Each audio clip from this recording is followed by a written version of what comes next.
Olá, alunos da EJA, módulo 6. Tudo bom com vocês?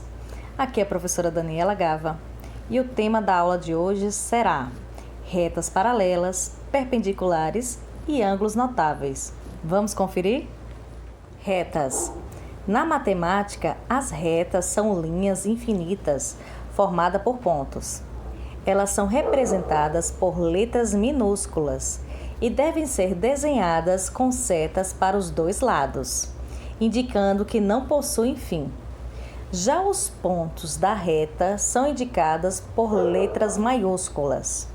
Então, nós temos aqui algumas representações de retas, né? E aqui vocês podem visualizar que a reta é representada por uma letra minúscula e o ponto que há nessa reta é representado por uma letra maiúscula.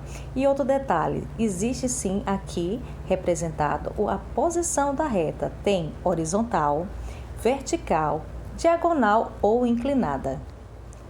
Retas paralelas. Retas que seguem o mesmo sentido, mas não se encontram. Olha aqui o exemplo. Temos duas retas paralelas e dois pontinhos conversando. Um diz, te encontro no infinito. E o outro responde, pode esperar sentada. Por que ele respondeu dessa forma? Porque realmente não tem um ponto de encontro. Essas retas não se cruzam. Elas seguem o mesmo sentido, mas elas nunca vão se cruzar, porque elas são o quê? Paralelas. Vamos ver o conceito? Retas paralelas são, basicamente, duas linhas retas que não apresentam ponto em comum. Em outras palavras, são duas retas que não se encontram, mas que necessariamente seguem o que? Têm o mesmo sentido. Retas perpendiculares. Diferente do que vimos anteriormente das retas paralelas, as retas concorrentes se encontram em um único ponto. Como está aqui no exemplo, temos duas retas, R e S. Então, vamos ver aqui. Se duas retas se cruzam em um único ponto e o ângulo formado entre elas no cruzamento for igual a 90 graus, as retas são chamadas de perpendiculares. Bem fácil de entender. É só observar o formato ali, né? E o ângulo que está sendo representado. Então, quando vocês observarem que há um encontro de retas e tem essa simbologia de um quadrado com um pontinho, esse aqui é uma representação de um ângulo reto, um ângulo de 90 graus. Legal, né? Ângulos. O que seria ângulos? São duas semirretas que têm a mesma origem no vértice e são medidos em graus ou radiano, de acordo com o sistema internacional. Então, vocês estão observando aí um exemplo de ângulo, né? E aí, existe o quê? O encontro de duas semirretas. Esse ponto de encontro, esse ponto de origem, nós chamamos de vértice, tá certo? Então, o ângulo pode ser representado tanto pela medida em grau ou em radiano. Vamos ver os tipos de ângulos. Conforme suas medidas, os ângulos são classificados em agudo, reto, obtuso e raso. Ângulos notáveis. Alguns ângulos são mais observados pelo homem na natureza. Foram eles que deram origem à escolha específica dos números utilizados para medir os ângulos. Os mais conhecidos são os ângulos 90, 60, 45 e 30. Medindo ângulos. O equipamento utilizado para tomar medidas de ângulos é conhecido como transferidor. Está ilustrado na figura aqui ao lado. Muito bem, vamos usar ele hoje para resolver alguns exercícios. Exercício. Com o auxílio de um transferidor, construa os ângulos solicitados. Vamos ver. Na letra A, ele pede um ângulo raso, ou meia-lua. Na letra B, um ângulo obtuso. Na C, um ângulo agudo. E na letra D, um ângulo reto. Vamos ver como é que fica essa construção? Acompanhe comigo. Muito bem.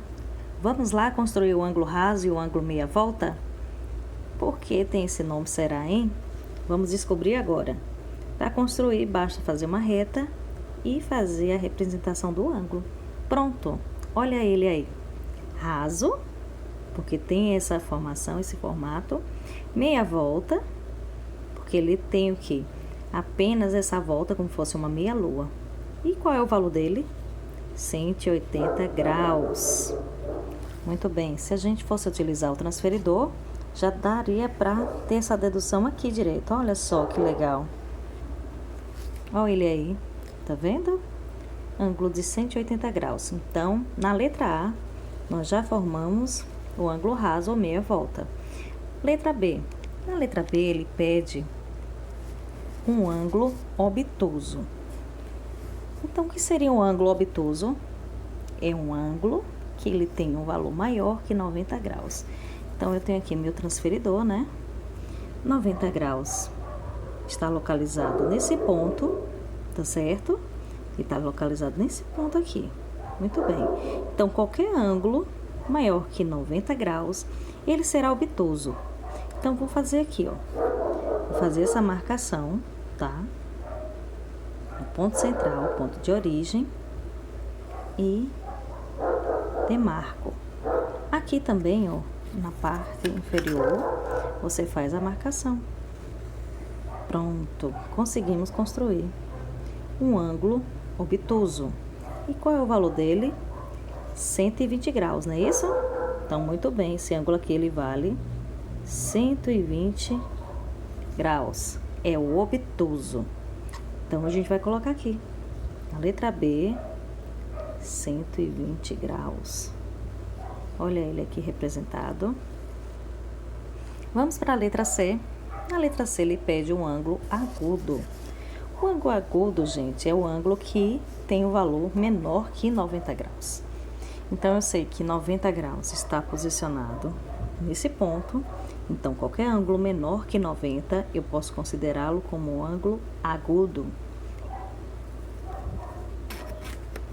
Vamos fazer aqui a marcação do ponto central. E vamos escolher um ângulo, tá bom? Vamos lá? Vou escolher o ângulo 50. Ok. Então, esse ângulo será um ângulo agudo. Então, vocês coloquem aqui na letra C, 50. É uma representação de um ângulo agudo. Muito fácil, né, gente? E por último, temos aqui a solicitação de fazer um ângulo aqui, um ângulo reto. Vamos fazê-lo. O ângulo reto, ele é representado por 90 graus. Muito tranquilo fazer esse ângulo aqui, né? Você vem na parte central e faz aqui a marcação. Aqui nós temos um ângulo reto, um ângulo que vale 90 graus. Então, na letra D, 90 graus, eu tenho a representação desse ângulo, não é isso? Olha só como ele é representado. Desse jeito, com um quadrado e um pontinho central. Muito fácil, né, gente? Vamos ao próximo exercício? Na figura abaixo, vemos parte da planta de um bairro.